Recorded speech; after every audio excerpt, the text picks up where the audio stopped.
The opening of this year's Chichester Festival Theatre season could not be more dramatic. I really felt such goosebumps in a theatre as when the lights went up on the Taxidermist's daughter.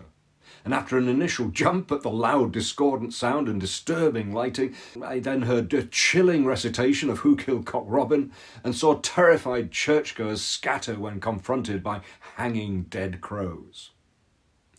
This play has Chichester running in its veins. It's written by Chichester resident Kate Mosse, who's such a festival theatre devotee that she wrote Chichester Festival Theatre at 50.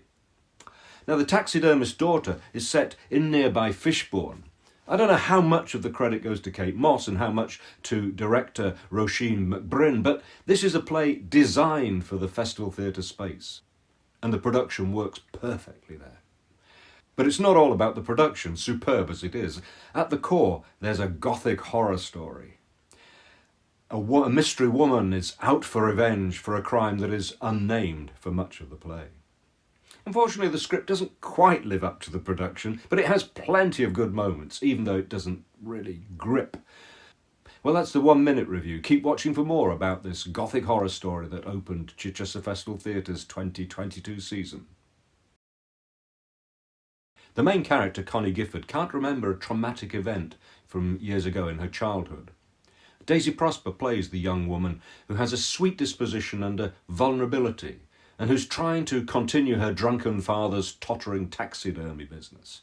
And the details about how to stuff dead birds put you on edge straight away. She's troubled by events from the past and the present. We eventually learn that a group of leading men from the community committed crimes, and because of their position in society and because the crimes were against women, they've got away with it. As the play says, the men charged to protect us are the ones we must fear the most. The message is perennial. Inevitably, we will think that not enough has changed 100 years on, when powerful men like Jimmy Savile and Jeffrey Epstein get away with crimes against women and girls for years. And for audiences of revenge fiction, taking the law into one's own hands is a cathartic response to the failures of the system. The Taxidermist's daughter is not as spooky as The Woman in Black, nor as bloody and grand guignol as the Lieutenant of Inishmore, but it does a decent job in both those genres.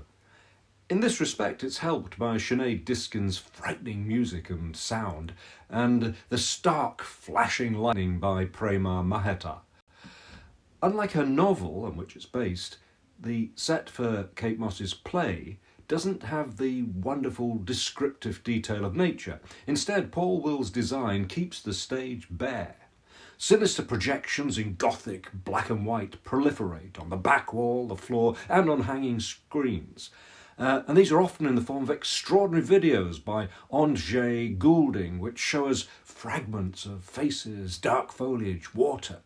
Oh yes, water. Well, I've seen a lot of water on this Chichester stage over the years, but this projection of splashing water onto the floor was as convincing as any real water that I've seen. And water's significant because Fishbourne is marshland, and it's 1912, the year of the Great Flood. So the action takes place as the deluge begins. In fact, you could say that the mystery woman is washing out evil from the community.